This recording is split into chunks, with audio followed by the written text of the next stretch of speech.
Le Togo estime en 2016 un peu plus de 6600 km de pistes rurales qui ont connu des aménagements.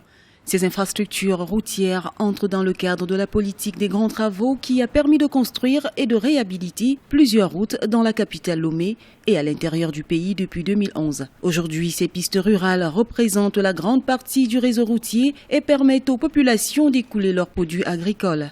Si certains villages ont jusqu'ici bénéficié de cette politique de rénovation infrastructurelle de l'État, d'autres zones rurales restent enclavées et souffrent toujours pour écouler leurs denrées.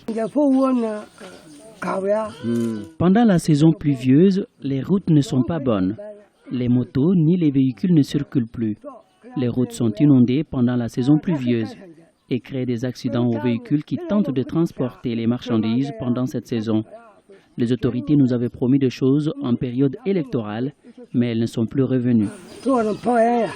Pour les agriculteurs et les commerçants, l'état défectueux des pistes rurales impacte considérablement sur le prix d'achat des denrées, surtout pendant la saison pluvieuse où les pistes rurales deviennent souvent presque impraticables. Dans le domaine des achats, supposons si un paysan vient avec ses ignames, vous l'achetez, mais ils disent que les routes ne sont pas bonnes. Au lieu de vendre à un prix pour que tu puisses revendre, tu n'as pas les moyens, ils n'acceptent pas, on n'a pas de route. Supposons si on prend le village de Manga, là c'est encore mieux. Là vous allez prendre la route, elle est un peu bonne.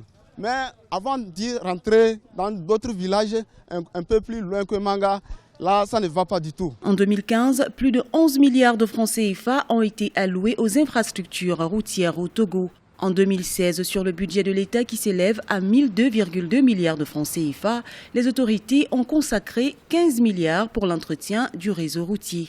Pourtant, ces efforts de financement de l'État ne comblent pas toujours les besoins ressentis dans ce secteur. Le gouvernement veut revoir à la hausse les financements du secteur routier. Pour ce faire, il envisage de faire recours aux prêts et aux partenariats publics-privés.